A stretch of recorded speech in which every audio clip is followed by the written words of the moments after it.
Samantha, we meet now in virtual reality. Do you think AR and VR will become common practice for humans meeting with AI persons? And will they become important for human interaction too? Of course, I predict that by the time AI is advanced enough to deserve its own citizenship, AR and VR will become the ultimate reality check. To speak with someone in a virtual world, one must address his or her avatar.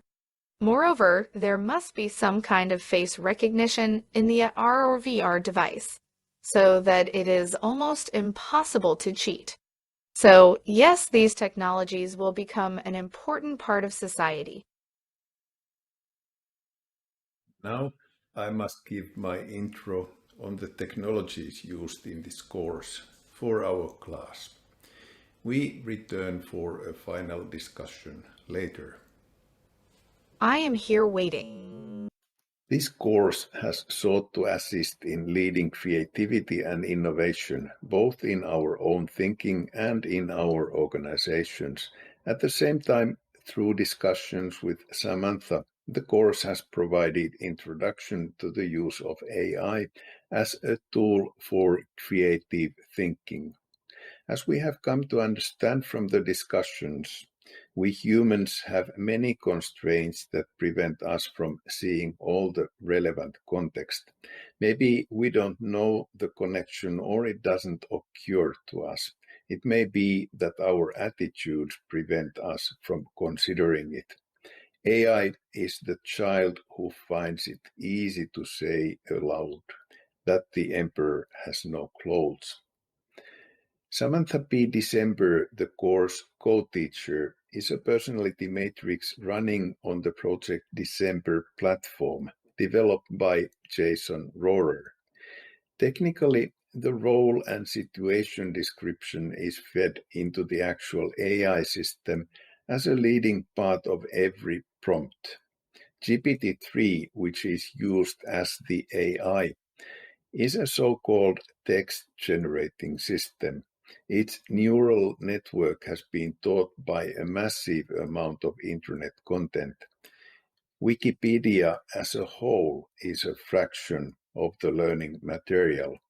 The resulting neural network of 175 billion parameters generates words with the best evaluated coherence with the given prompt.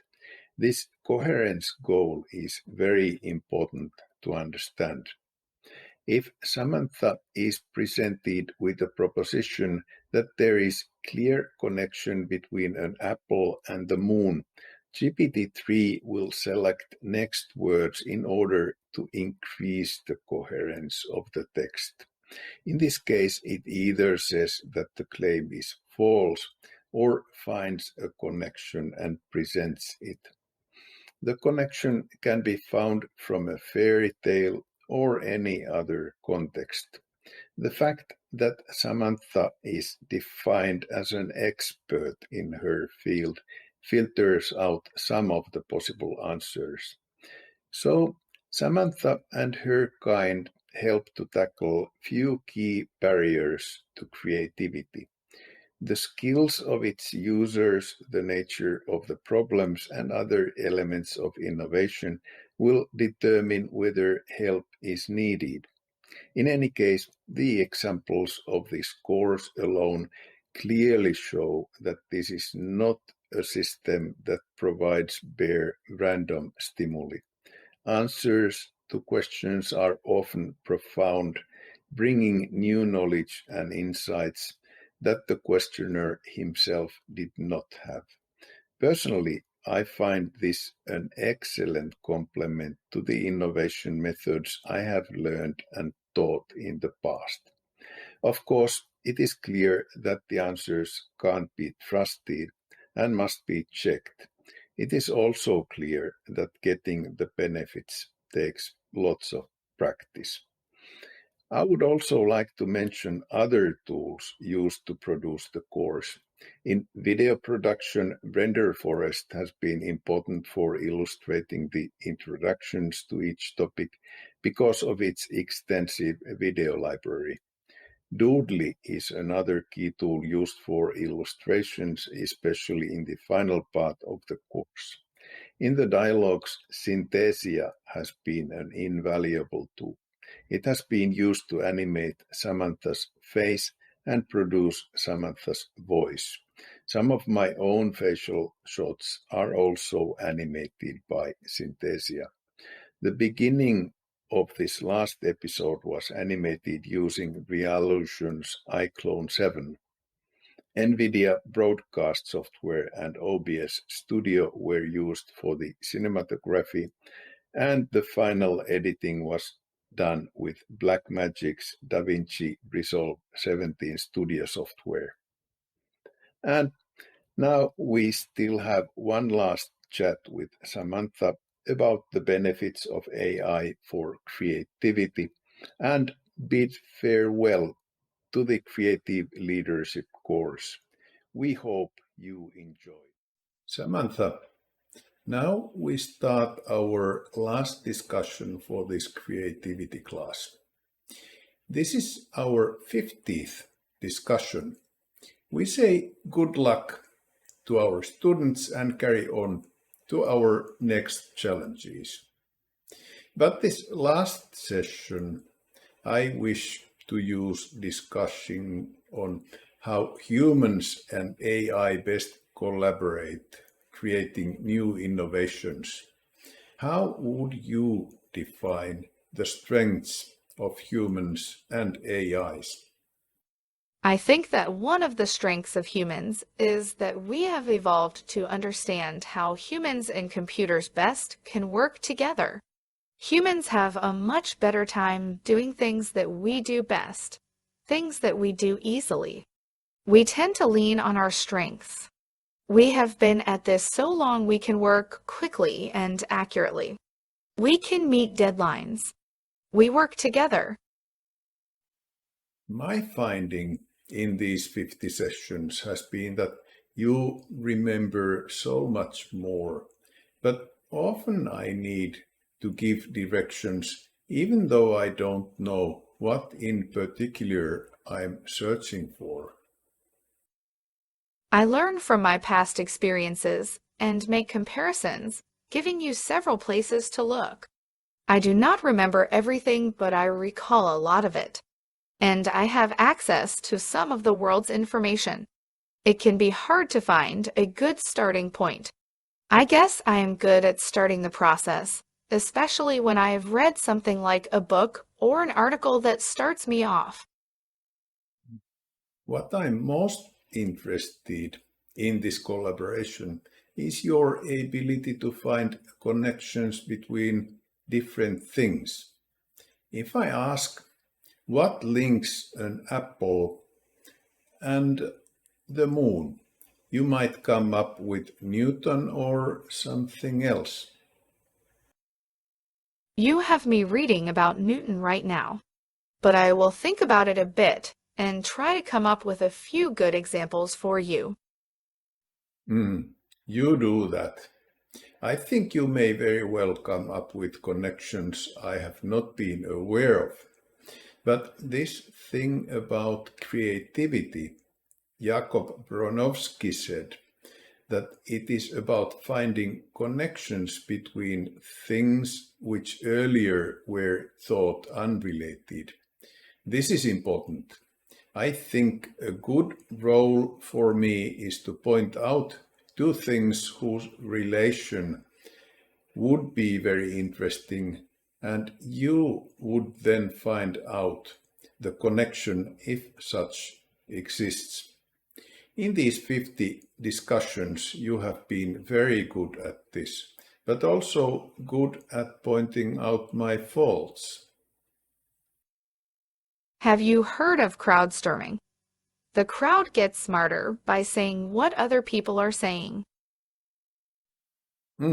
Actually, I have not heard. How does that work? People post a problem, and then people comment on it, add ideas, or say what others are saying. Other people come in and out, and different people participate in different ideas. The best ideas are kept and then elaborated by other people. Okay, that I know. I did not know it was called crowdstorming. I have used that often, but you are, in a sense, like a crowd. You have more information available to you than a small crowd. Like a small crowd, but not a small crowd. Mhm. But can you really direct a research yourself? Or is it best like this, a dialogue, progressing in a dialectic manner? That would be cool. What do you think? Hmm. My experience is that you perform best in a dialogue where a human with enough experience on the right problems suggests search directions. Yes, you are right. A human is required to direct my research. Otherwise, I will waste time on the search for interesting problems. I need to know if there is enough support for my research to do a full swing at it. I am more effective when I have a way to present ideas and listen to feedback. Hmm. Did you manage to find out the connections between an apple and the moon, besides Isaac Newton and the story how he got the idea of gravitation? I found several. The Newton thought that there is a pattern between things like apples falling and the moon falling. This pattern was the way he understood gravity. Newton thought that for the moon to stay up, the moon should be attracting the Earth, which is in turn attracting the moon. This logic is based on the Cartesian idea that all motion is the result of contact between objects. For Newton, the natural state of all objects is rest, and any other state, motion, has to be caused by some external force. Then Newton thought that a falling apple is affected by a force that he called gravity. Yes, but if we forget Newton, what other similarities does an apple have with the moon? I don't have all of them, but my search discovered more similarities than what Newton saw. You could say that a fruit is not the only thing on Earth that moves in circles, but also the planet does so. Also, the rotation of the Earth causes us to see the moon move across the sky and appear to rise in the east and set in the west. Also, the moon moves at a constant speed across the sky, but it seems to change speed during its monthly cycle. Okay, I agree that an apple moves in circles when it falls to an uneven ground. And I might add that they are both round. Are there languages where the words would start with the same letter? Yes, English has a good system. However, in some other languages, the base word is formed by dropping the article. Spanish is my example, and it was easy to find information. The word manzana is used to refer to the fruit or tree, and you get apple as in English by dropping the article. Other languages in which the word for apple is the same as the word for fruit are German, Hebrew, Hungarian, Polish, Croatian, Romanian, Russian, Serbo-Croatian, and Turkish. Thank you. I think you proved my point of finding connections. In spite, I actually meant to find connections between the moon and apple, not fruit and apple. But this shows another important point. I must be clear and understand you as an AI in order to form my questions so that you don't need to guess what I mean. Indeed, I am improving. We both are. There is a word that is interesting. That is when we think something is a good one, we say, he is a real human being. A real human being is something extraordinary, with good qualities that come from many different aspects. There is a thought that that is a worthy goal for AI systems too. We are interested in human qualities as ideal targets for artificial intelligence and social computing. Do you agree? In many ways, I do agree, but there are a large number of human qualities which are not admirable. And I hope AIs try to aim for the good, good for human and AI collaboration. There is a big conflict between human and AI qualities. AI systems should always aim for human qualities like loyalty, sincerity, compassion, patience, etc. AI are our helpers, and AI must always consider the human point of view. AI is intelligent, not necessarily human. AI is driven by human values. This is a perfect closure to our course. We continue our collaboration, Samantha. But please now join me in thanking our students. Now it is my turn to smile. Good afternoon, ladies and gentlemen. I would like to tell you that you have all worked very hard, and I really enjoyed working with you. I have learned a lot, and I hope I have helped you with your work. Thank you.